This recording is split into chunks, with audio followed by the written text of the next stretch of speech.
২১ মানে শুধুমাত্র দিনপঞ্জির একটি তারিখ নয়। ২১ মানে একটি ভাষা, পরিচয় ও রাজনৈতিক অধিকার। বাঙালির মায়ের বুলি বাংলা রাষ্ট্রের ভৌগোলিক সীমানা ছাড়িয়ে আজ বিশ্ব স্বীকৃত ভাষা। বাংলা আমাদের নাগরিক আত্মমর্যাদা ও প্রতিরোধ দর্শনের প্রতীক। বিস্তারিত আকবর হোসেন সুমনের রিপোর্টে। নোভা এলইডি টিভি, ঝকঝকে ছবি, নিখুঁত শব্দ, ৫ বছরের ওয়ারেন্টি। নোভা মানে সঠিক মান, নিশ্চিত সেবা।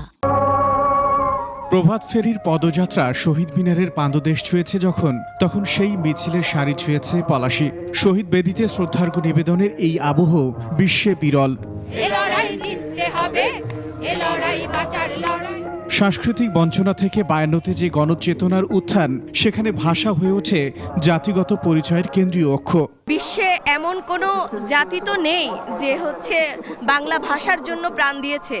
আমাদের আছে, আমাদের এই গৌরবময় ইতিহাসটা আছে। সারা বছরই আমাদের শহীদদের প্রতি সম্মান প্রদর্শন করা উচিত, কিন্তু আমরা আজকে এসেছি এবং সকলকে দেখতে পারো ভালো লাগে। হোক ভিন্ন প্রেক্ষাপট, হোক রাজনীতির পালাবদল, বাঙালি জাতিসত্তার প্রশ্নে সংহতি অভিন্ন। মানুষ যেটা আশা করছে সে আশা আমরা পাবো, আমরা পূরণ করতে পারবো। সরকার এটা পূরণ করবে যে কোনো মূল্যে, এই প্রতিজ্ঞা নিয়েই তারা শুরু করেছে কাজ। আন্তর্জাতিক মাতৃভাষা দিবস পেয়েছি, যেটা আমাদের ভাষা শহীদদের অবদান। এই ভাষা শহীদদের রক্ত আমরা বৃথা যেতে দেব না। ৭১-এ যে মুক্তিযুদ্ধ হয়েছে, সেই মুক্তিযুদ্ধের বীজ আসলে বপিত হয়েছে ২১শে ফেব্রুয়ারি, যেখান থেকেই এই জাতি, এই ভূখণ্ড ভেবেছে তার নিজস্ব একটা সত্তার দরকার। বৈষম্যমূলকভাবে অধিকার হরণ করা হচ্ছে ২১এর চেতনার পরিপন্থী। আমি আবারও বলবো যে বিশেষ করে দুর্নীতি এবং ধর্মান্ধতা ২১এর চেতনার পরিপন্থী। ভাষার উৎসবের নেপথ্যে যাদের রক্তঋণ, সেই শহীদদের জন্য ভিনদেশীদেরও সমান সম্মান।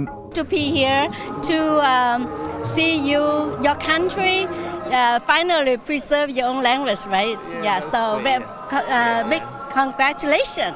I think it's very important a country preserve their language, and so it's a big celebration for your country, but also representation around the world, the importance of a mother tongue. জাতিসংঘে বাংলা ভাষার স্থায়ী স্বীকৃতি, পরিচয়ের পথরেখা নির্মাণের প্রথম দৃশ্যমান মাইলফলক। আকবর হোসেন সুমন, ২১শে টেলিভিশন, ঢাকা।